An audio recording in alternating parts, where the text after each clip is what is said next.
నమస్కారం. నా పేరు పానుగంటి పర్వతాలు. నేను ఏఐటియుసి రాష్ట్ర కార్యవర్గ సభ్యునిగా, రంగారెడ్డి జిల్లా అధ్యక్షునిగా కార్మిక రంగంలో పనిచేస్తున్నాను. ముఖ్యంగా నవంబర్ 26 తారీఖు రోజు దేశవ్యాప్తంగా సార్వత్రిక సమ్మె జరుగుతున్న నేపథ్యంలో ఈరోజు కార్మిక వర్గానికి ఏఐటియుసి రాష్ట్ర కమిటీ తరపున, జిల్లా కమిటీ తరపున విజ్ఞప్తి చేయడం ఏంటంటే, ముఖ్యంగా నరేంద్ర మోడీ అధికారంలోకి వచ్చిన తర్వాత కార్మిక చట్టాలను మొత్తం క్రమంగా నీరుగారుస్తూ 44 కోడులుగా ఉన్న కార్మిక చట్టాలను 4 కోడుల్లోకి మార్చి ఈరోజు చట్టాలను మొత్తం నిర్వీర్యం చేసి కార్మిక వర్గానికి తీవ్రమైన ఆర్థిక దోపిడీ, అంటే దోపిడీకి పాల్పడేటట్టు యాజమాన్యాల యొక్క దయాదాక్షిణ్యాల మీద కార్మిక వర్గం ఆధారపడి బతికే విధంగా ఈరోజు నరేంద్ర మోడీ ప్రభుత్వం చట్టాలను సవరిస్తున్నది. ఇది కార్మిక వర్గానికి, దేశానికి చాలా పెద్ద ప్రమాదం అని చెప్పి ఈరోజు ఇప్పటికే ఏఐటియుసి ఆల్ ఇండియా కమిటీ కార్మిక వర్గాన్ని మేల్కొల్పేటట్టు హెచ్చరిస్తున్నది.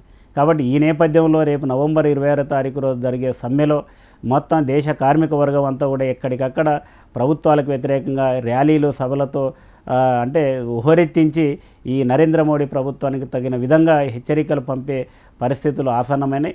రేపు నవంబర్ 26 తారీఖు జరిగే సమ్మెలో మొత్తం కార్మిక వర్గం పాల్గొనాల్సిందిగా విజ్ఞప్తి చేస్తున్నాం. అట్లాగే ఈరోజు ఎందుకు కార్మిక వర్గం పాల్గొనాలంటే, ఈరోజు ఎప్పుడో మనకు స్వాతంత్రం రాకముందే కార్మిక వర్గం దేశంలో పొట్లాడి అప్పుడు ఆనాడు ఉన్న బ్రిటిష్ పాలకులను అంటే ఎదిరించి కొన్ని చట్టాలను సాధిస్తే, ఆ చట్టాలను నేటి ప్రభుత్వాలు ఈరోజు తుంగలో దొక్కి పెట్టుబడిదారులకు, దోపిడీదారులకు అనుకూలంగా ఈరోజు చట్టాలను మారిస్తే కార్మిక వర్గం ఎట్లా సహిస్తుంది, ఎట్లా భరిస్తుంది? ఖబర్దార్ నరేంద్ర మోడీ అని చెప్పి కదం తొక్కి ఈరోజు అంటే నినదించే పరిస్థితులు వచ్చినాయి. ఇప్పుడు కార్మిక వర్గం కథన రంగంలో దూకి ఈరోజు నరేంద్ర మోడీ అనుసరిస్తున్న విధానాలను ఎప్పటికప్పుడు తిప్పికొట్టకపోతే మన బ్రతుకు ఈరోజు ప్రశ్నార్థకం అవుతుంది. ఈరోజు మన బతుకులను బుగ్గిపాలు చేయడానికి కుట్రలు వంతున్న పెట్టుబడిదారు వర్గాలకు, అట్లాగే కేంద్ర ప్రభుత్వానికి తగిన విధంగా బుద్ధి చెప్పాలని చెప్పి కార్మిక వర్గానికి ఇప్పటికే ఏఐటియుసి ఆల్ ఇండియా కమిటీ, అట్లాగే ఏఐటియుసి రాష్ట్ర కమిటీ విజ్ఞప్తి చేసి ఉన్నది. కాబట్టి మిత్రులారా, కార్మిక మిత్రులకు విజ్ఞప్తి చేసేది ఒకటే, ఈరోజు పరిశ్రమల్లో పనిచేసే కార్మికులకు కనీస వేతనాలు అమలు కావాలన్నా, ఈఎస్ఐ, బోనస్ లాంటి చట్టాలు పకడ్బందీగా అమలు చేయించుకోవాలన్నా ఈరోజు కార్మిక వర్గం పోరాడితే తప్పితే ఈరోజు మనకు ఇంకో ప్రత్యామ్నాయ దిక్కు లేకుండా పోయింది. ఈరోజు పోరాడకపోతే మన బతుకులు మరింత దిగజారే పరిస్థితులు ఉన్నాయి. కాబట్టి ఈరోజు ప్రభుత్వాలు ఎప్పటికప్పుడు మన చట్టాలను, మన బతుకులను బుగ్గిపాలు చేయడానికి కుట్రలు వంతనే ఉన్నాయి. ఈ కుట్రలను ఎప్పటికప్పుడు కార్మిక వర్గం తిప్పికొట్టకపోతే మరింత దారుణమైన పరిస్థితిలోకి ఈరోజు కార్మిక వర్గ జీవితాలు నెట్టబడే పరిస్థితులు ఉన్నాయి. కాబట్టి ఈరోజు మన బతుకులను మనం మార్చుకోవాలన్నా, ఈరోజు ప్రభుత్వాల విధానాలు మారాలన్నా మన కార్మిక వర్గం ముందున్న ఏకైక ఆయుధం పోరాటం, ఉద్యమం. ఆ ఉద్యమాలు, పోరాటాలు చేయడం ద్వారానే ఈరోజు కొన్ని మనం హక్కులను సాధించుకున్నాం. ఆ హక్కులను సాధిస్తే ఆ హక్కులను కూడా ఉన్న హక్కులను తీసేయడానికి ఈరోజు ప్రభుత్వాలు, పాలకపక్షం కుట్రలు అనేది తీసేస్తున్నాయి.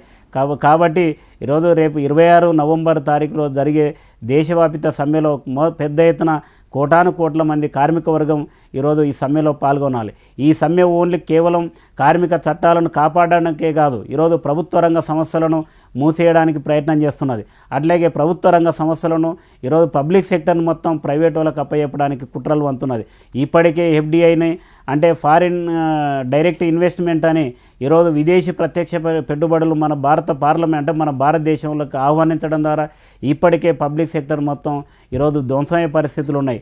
ఈరోజు బిఎస్ఎన్ఎల్ మొత్తం కార్పొరేట్ సంస్థలకు అమ్మే పరిస్థితులు ఉన్నాయి. పిఎఫ్ రంగంలోకి ప్రైవేటు వాళ్ళు వచ్చి చేరుతున్నారు. అట్లాగే రైల్వే డిపార్ట్మెంట్ మొత్తం ప్రైవేట్ వాళ్ళకి అప్పచెప్తున్నారు. అట్లాగే విమాన సర్వీసులను మొత్తం ప్రైవేట్ వాళ్ళకి అప్పచెప్తున్నారు. అంటే ఒక్కొక్కటిగా ప్రభుత్వ రంగ సంస్థలను మొత్తం ప్రైవేట్ వాళ్ళకి అప్పచెప్పే ప్రమాదం పొంచి ఉన్నది. కాబట్టి పబ్లిక్ సెక్టర్ను కాపాడుకోవాలన్నా, లేదంటే మన దేశంలో ఉన్న మన అనేక ప్రభుత్వ రంగ సంస్థలను కాపాడుకోవాలన్నా ఈరోజు కార్మిక వర్గంతో పాటు ఈరోజు కష్టపడే ప్రతి కష్టజీవి ఈ సమ్మెలో పాల్గొనాలి. అట్లాగే వ్యవసాయ రంగాన్ని నిర్వీర్యం చేసే కుట్రలు వంతున్నది. ఈ వ్యవసాయాన్ని మొత్తం కార్పొరేటు సంస్థలకు అప్పచెప్పడానికి ఈరోజు కుట్రలు వంతున్నది. కాబట్టి వ్యవసాయంలో ఉండే రైతు కూలీలు ఈ సమ్మెలో పాల్గొనాలి. అట్లాగే విద్యా సంస్థలు మొత్తం ఈరోజు నిర్వీర్యం చేసే కుట్రలు వంతున్నాయి. అంటే దేశంలో ఏ రంగం వదిలిపెట్టకుండా మౌలిక సదుపాయ రంగాలను మొత్తం ఈరోజు కేంద్ర ప్రభుత్వం ఈరోజు ప్రైవేట్ వాళ్ళకి అప్పచెప్పడమో లేదంటే నీరుగార్చడానికి ఈరోజు కేంద్ర ప్రభుత్వం కుట్రలు వంతున్నది. ఈ కుట్రలో మనం బలి కాకుండా దేశంలో ఉన్న కార్మిక వర్గానికి కార్మికులు కర్షకులు అంటే మిగతా వర్గాలంతా కూడా ఈ దోపిడీ వర్గాలకు వ్యతిరేకంగా సంపన్న వర్గాలకు వ్యతిరేకంగా అట్లాగే కేంద్ర ప్రభుత్వానికి వ్యతిరేకంగా పోరాడాల్సిన అవసరం ఆసన్నమైందని చెప్పి ఈ దేశ కార్మిక వర్గంతో పాటు ఈరోజు ప్రజలకు ఏఐటీసీ విజ్ఞప్తి చేస్తున్నది. రేపు జరిగే సార్వత్రిక సమ్మెలో మొత్తం ప్రజానీకం అంతా కూడా ఈ సమ్మెలో పాల్గొని విజయవంతం చేయడం ద్వారా నరేంద్ర మోడీ ప్రభుత్వం ఇష్టానుసారంగా ఎడాపెడా విధానాలు తీసుకొని ప్రజలకు ఉద్యోగ కార్మిక వ్యతిరేక విధానాలను అవలంబించకుండా కనీసం వెనక్కి నెట్టిన వాళ్ళు అవుతాం. కాబట్టి అట్లా మనం మౌనంగా ఉంటే ఈ కేంద్ర ప్రభుత్వం విచక్షణ కోల్పోయి మరింత ప్రమాదం ప్రజలకు తీసుకొచ్చే పరిస్థితులు ఉన్నాయి. కాబట్టి మన దేశ పబ్లిక్ సెక్టర్ను కాపాడుకోవాలన్నా లేదంటే చట్టాలను నిలబెట్టుకోవాలన్నా లేదంటే మన బతుకులు మార్చుకోవాలన్నా లేదంటే విదేశాల్లో ఉన్న నల్లధనాన్ని మన దేశానికి రప్పించాలన్నా లేదంటే దేశ హితం కోసం మనం ఈ సమ్మెలో ఖచ్చితంగా పాల్గొనాల్సిందే.